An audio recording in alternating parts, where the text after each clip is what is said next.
Ito muna ulamin natin pink salmon.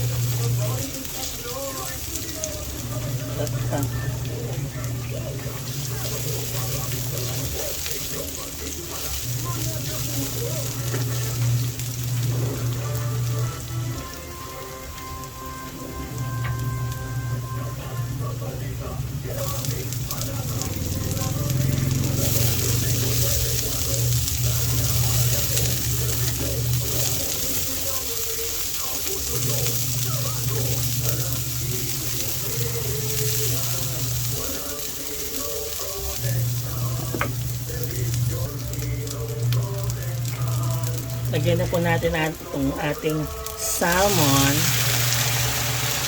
Laki, no? Gusto ko kasi ganito ginigisa.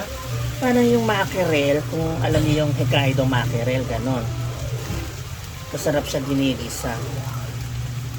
Ayan.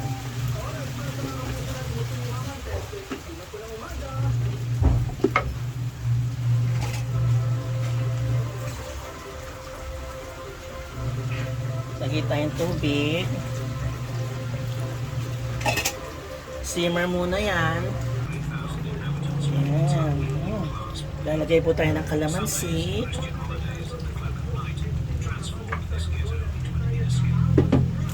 Lagay tayo ng konting betsin. Konting asin lang. And okay na yan. Sumulo na siya, no?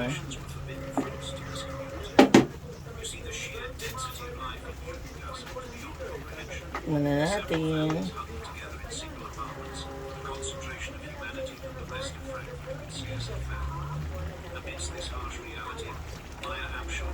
Ay wow, napakasarap.